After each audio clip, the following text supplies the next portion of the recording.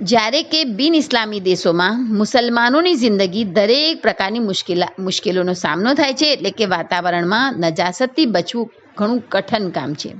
હોટલો, રેસ્ટોરન્ટ, હજામની દુકાન, લોન્ડ્રી, હમામ, ભીના રસ્તા, સામાન્ય માર્ગોમાં બિન મુસ્લિમ રહેણાંકોથી પનારો પડતો રહે છે.